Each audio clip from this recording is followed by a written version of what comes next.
পারবে না। আওয়ামী লীগের অন্তত 100-150 নেতাকে শেখ হাসিনার উচিত বলি দিয়ে দেওয়া, যে এইগুলো হচ্ছে দুর্বৃত্ত। আওয়ামী লীগের নেতার অভাব নাই, কিন্তু এই দুর্বৃত্তদেরকে যদি উনি সরিয়ে দিতে পারেন, নতুন মুখ আনতে পারেন, তাহলে আওয়ামী লীগের ভবিষ্যৎ অবশ্যই আছে। আওয়ামী লীগ বাংলাদেশে প্রধান একটা রাজনৈতিক দল। আওয়ামী লীগ বাংলাদেশের মুক্তিযুদ্ধের, আওয়ামী লীগ যদি রাজনীতি করতে চায়, মাথার মধ্যে রাখতে হবে যে আগামী 5 বছর আমাদের ক্ষমতায় আসার কোনো সম্ভাবনা নেই, এবং সেই হিসাবে তারা দলের নতুন নেতৃত্বকে সামনে আনতে হবে। শেখ হাসিনার বয়সের কারণে হোক আর অন্য কোনো কারণে হোক, গ্রহণযোগ্যতার বিষয়ে হোক, ওনার অবাধ গ্রহণযোগ্যতা আমি মনে করি যে দলের মধ্যে এখনো উনি শীর্ষ নেতা, কিন্তু ওনাকে দেশের নেত্রী হিসাবে কত পার্সেন্ট লোক গ্রহণ করবে এই মুহূর্তে, সেটা নিয়ে কিন্তু বিতর্ক থাকতে পারে।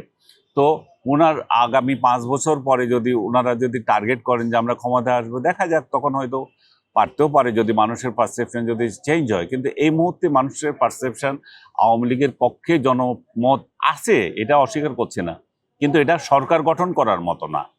সরকার গঠন করার মতো প্রক্রিয়ায় আওয়ামী লীগ এখন নাই। আওয়ামী লীগের উচিত হবে দলটাকে পুনর্গঠন করা, দলের নেতৃত্ব চেঞ্জ করা, ওবায়দুল কাদেরের মতো অথর্ব নেতাদেরকে বাদ দেওয়া, এবং আরও 100-150 নেতা যারা নানা সময় দলকে বিপর্যয়ের মুখে ফেলে দিয়েছে, যার অনেকগুলো যাদের এমপি ছিল, যাদের মন্ত্রী ছিল, যারা 24-এর যে আন্দোলনটা হয়েছিল সেটা তো একটা দাবিতে হয়েছিল, তাই না?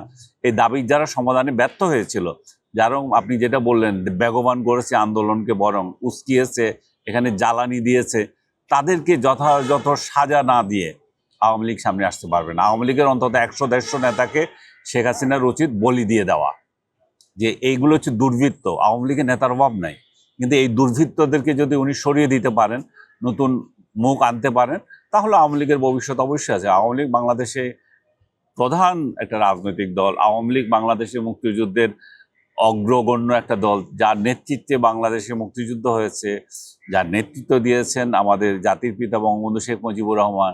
তো এই দলটা তো আপনি চাইলে ভ্যানিশ করে দিতে পারেন না, দলটা থাকবে, কিন্তু দলের নেতৃত্ব চেঞ্জ করতে হবে। দল যেভাবে আগাচ্ছে এখন, সেভাবে যদি তারা চিন্তা করে যে তারা ক্ষমতায় যাবে এবং জনগণের কল্যাণ করবে, আমি বিশ্বাস করি না। শেখ হাসিনার সরিয়ে আমরা কি চেয়েছি?